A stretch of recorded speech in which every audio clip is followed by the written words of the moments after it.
భారతదేశం మాకు ఏమిచ్చింది అని కాకుండా దేశానికి మేమే విధంగా ఉపయోగపడాలనే విధంగా ప్రతి ఒక్కరూ ఆలోచించాలని, దేశ అభివృద్ధి యువతకు ముందుకు రావాలని కార్మిక నాయకులు పితాని నూకరాజు పిలుపునిచ్చారు.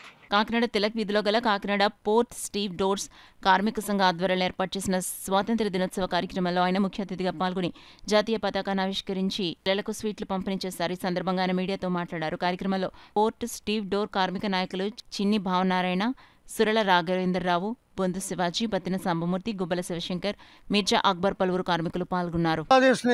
మనం ఏదైతే ఇప్పటి వరకు 2000 సంవత్సరం నుంచి 24 సంవత్సరాలు కాపాడుకుంటూ వచ్చామో వాళ్ళతో మిత్రత్వం నిలుపుకుంటూ మరి ఈరోజు అక్కడ ఉన్నటువంటి ఆ ప్రధానమంత్రిని దింపేయడం, ఆవిడికి మన భారతదేశం తలదాచుకోవడం చోటు కల్పించడం కూడా మీ అందరికీ తెలుసు.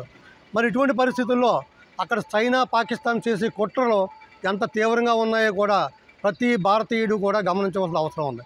కారణం ఏంటంటే ఈరోజు బంగ్లాదేశ్లో హిందువుల మీద, హిందూ దేవాలయాల మీద అనేక దాడులు జరుగుతున్నాయి.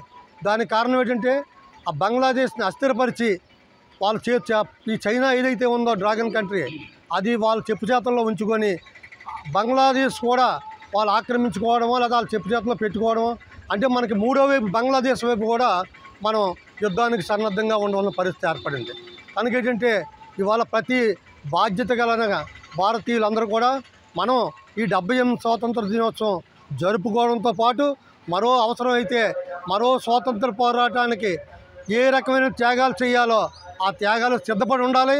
మరి ప్రతి భారతీయుడు కూడా ఇవాళ నరేంద్ర మోడీ నాయకత్వాన్ని సపోర్ట్ చేస్తూ మనం దేశానికి వెసులుబాటుగా వెన్నెముకగా ఉండాలని చెప్పేసి ఈ సభాముఖంగా ప్రజలందరికీ పిలుపునిస్తూ